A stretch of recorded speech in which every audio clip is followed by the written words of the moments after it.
Bologna sandwich, hoe ass bitch. Yeah. Toast it too.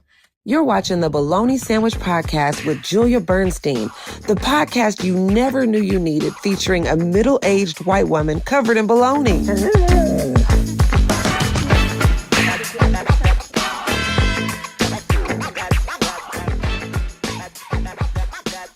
We are back again with another Bologna Sandwich Podcast in the backseat of my car. And this time we have another fellow comedian. She is amazing. She's gracing us with her presence. She's done all sorts of cool things. I'm going to yell her name. Heidi! What's up? Just saying hi to the neighbors. How you doing? How are you? Hello. Hey. We're fellow comedians. We did stand-up comedy at Marty's. That's how I met you. Yeah. Yeah, Marty was just on the show. Like 2 guests before Shut this. the... He All sat right. in that chair right there. You and better stop told his lying. dirty old man jokes. Did he charge you $5? No, but we gave him $5 for being on the show.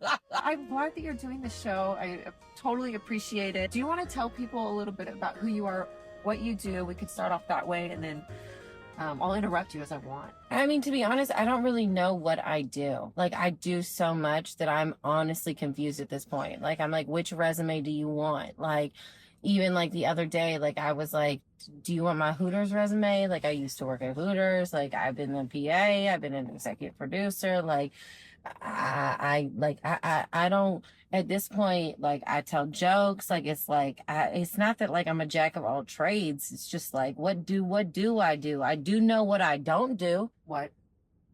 Not that good of a gardener. Okay. What about porn? No, not super interested in that. If we talk about porn, I think my pussy has more of a personality than a photographic image. Oh, it's like a radio host versus a TV host. A pussy for radio. I'm in my 40s and I've never had children, so I have a pretty good looking punani. Oh, I don't even know if it's about the children being the, like, my pussy's always had personality, children or no children, Okay. age or no age. Okay. It's great. Isn't it? Why did we start this? I don't know, but this is Bologna Sandwich Podcast, and we go there. We go. It's all bologna. All baloney. Okay, let's get back. Is this where we're supposed to start off at? Yes, this is chaotic and weird.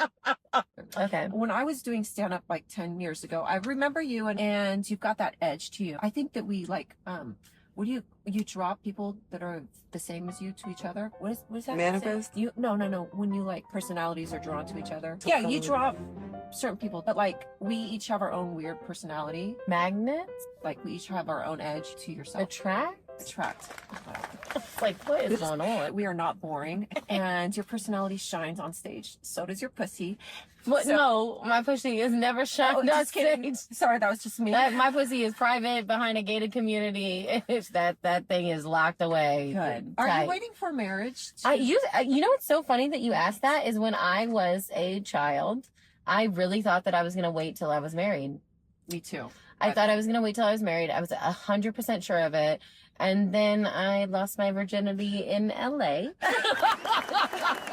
Congratulations. Yeah, so I didn't fuck till I was like 20, I think. Oh it my was. God. Same for me. Yeah, so I really did think I was going to wait till I was married. Me too. I thought I was like 22 and I lost it to this guy named, I'm not going to say his name. He went to my church and he had a vial of blood that he wore on his Okay, neck. we have very different lives. And I lost my virginity to him. Thank you so much. And Whose blood was it? I don't know. So This is going... So tell us about when you lost your virginity.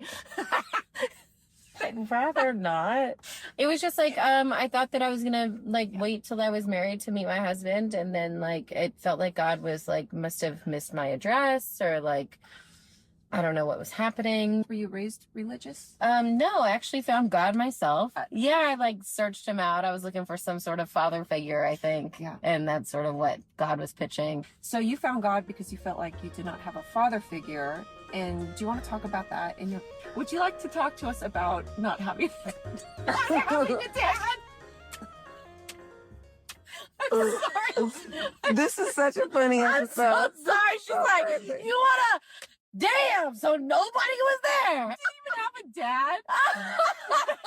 No, for real, I had a dad. Like, I literally, that's my last name.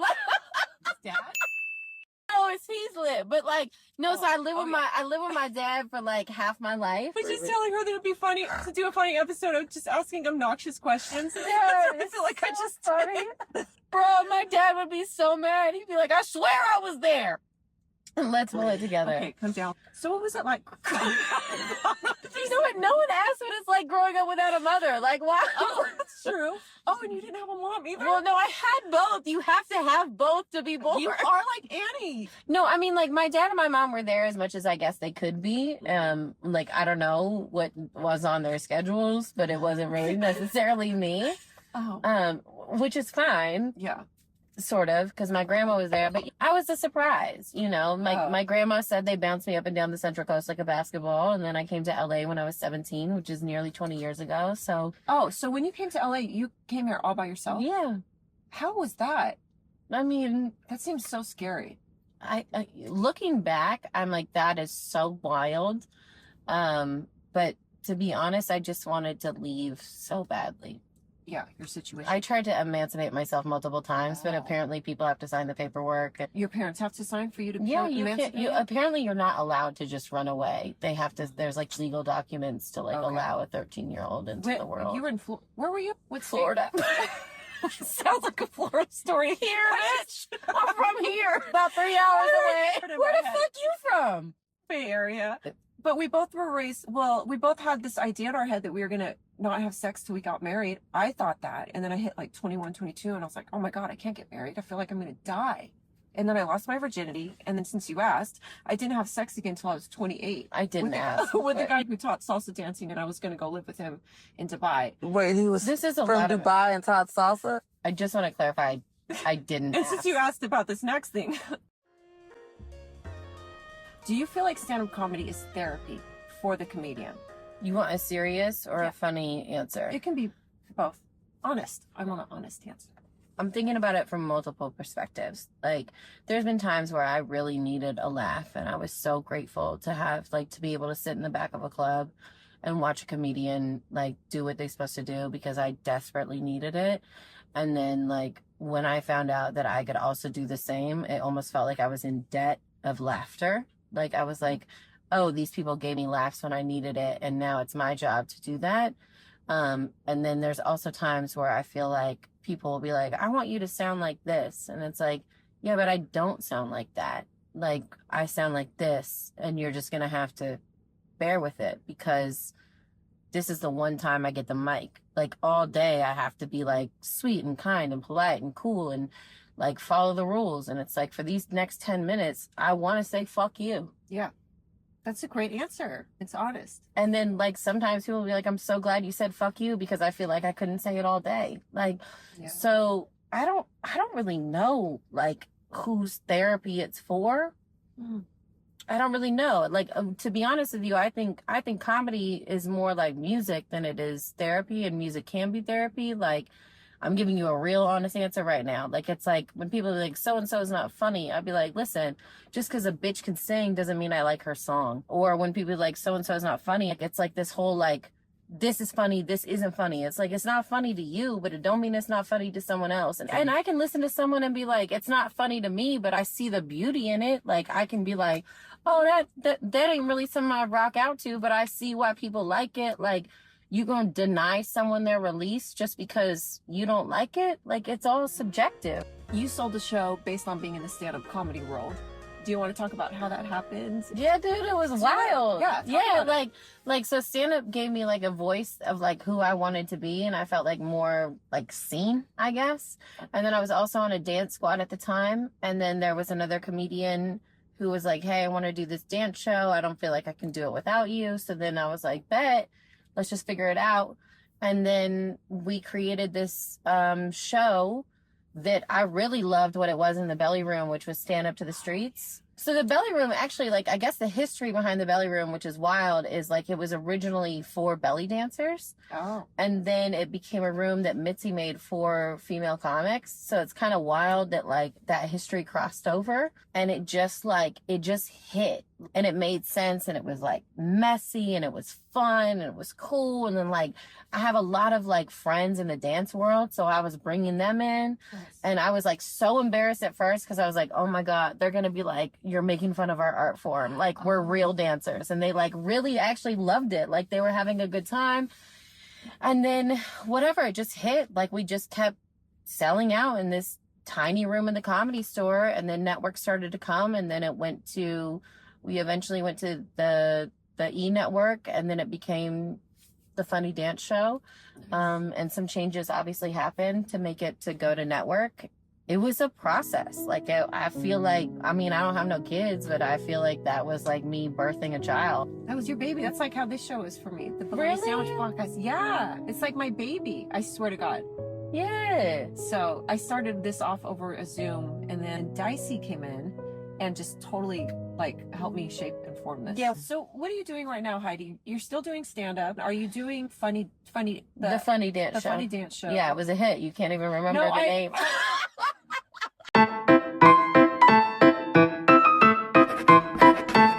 Dear Diary, today's a doctor visit day, and I'm going in for my annual 5-year STD test. I'll be wearing my lucky panties,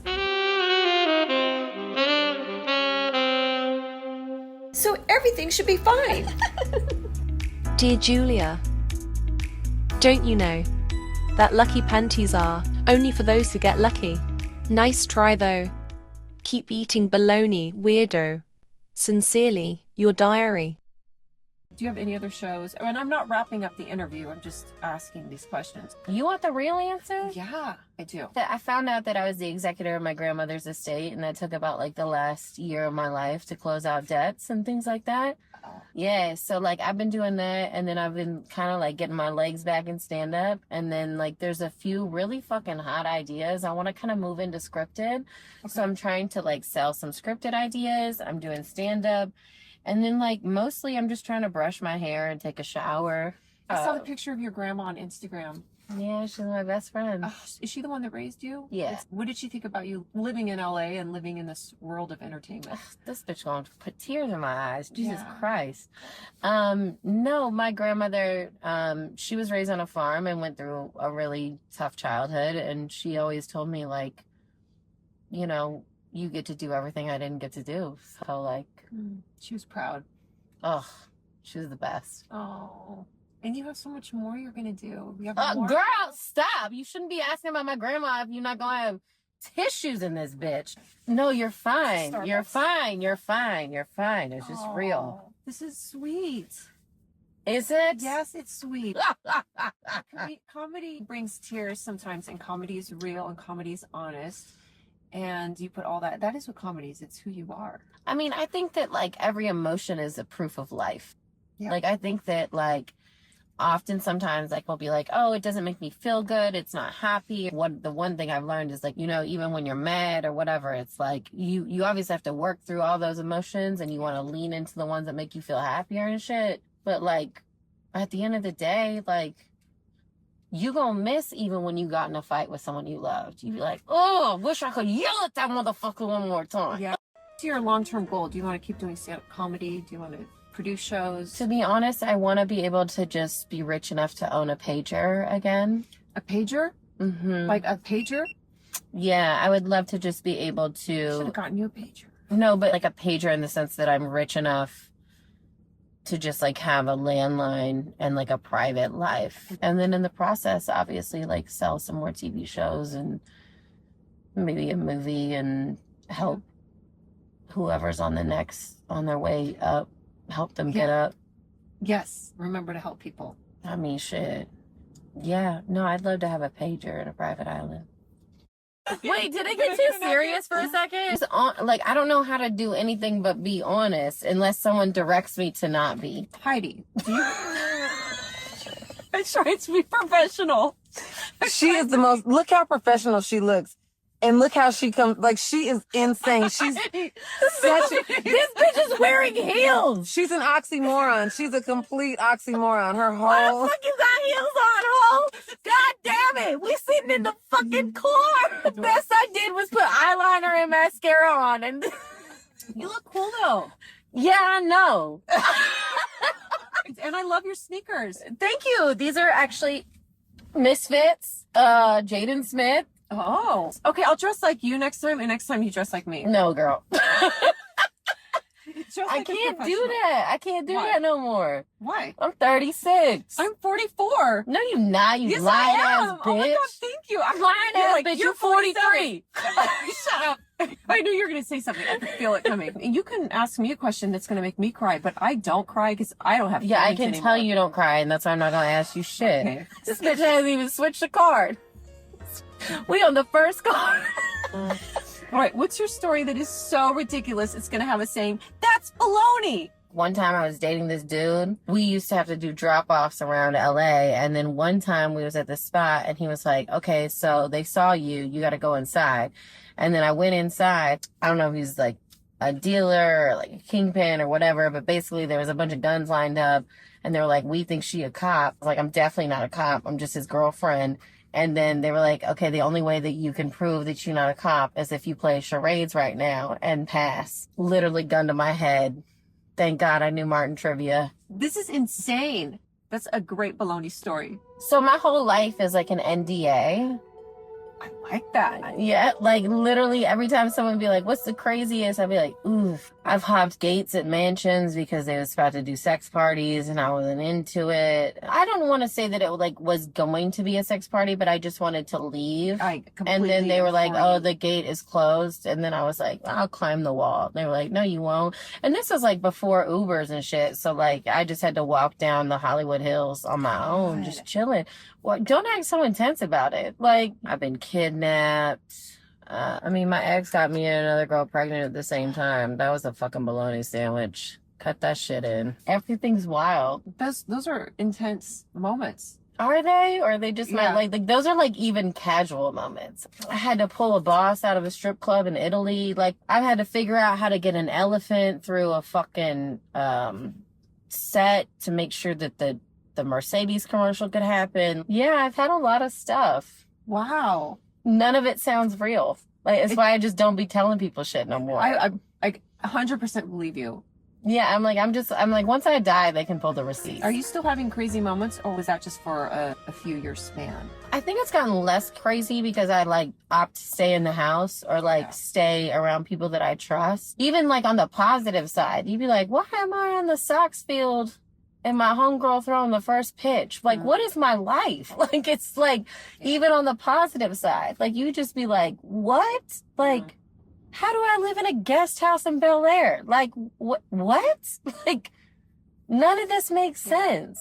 Do you ever feel like that with your life and your accomplishments? Do you sit back and you're like, damn, like all this happened to me? Of course, it happened to you because you're putting the work into it and you're good at what you do. But still, just sitting back and reveling. Anytime I get a free drink, I revel. Okay. $16 on the house. Oh God, those are expensive. You gotta be crazy. Like, yeah. I just feel so lucky, and Yeah. I grew up in a motel. Like, well, what is bologna? All of it? Yeah. And it's I like amazing. Spam too. For being on this baloney show, I got you a gift. But first, I'm gonna pop this trunk. Pop it, Daddy. Yee-her! These are little Western wear patches.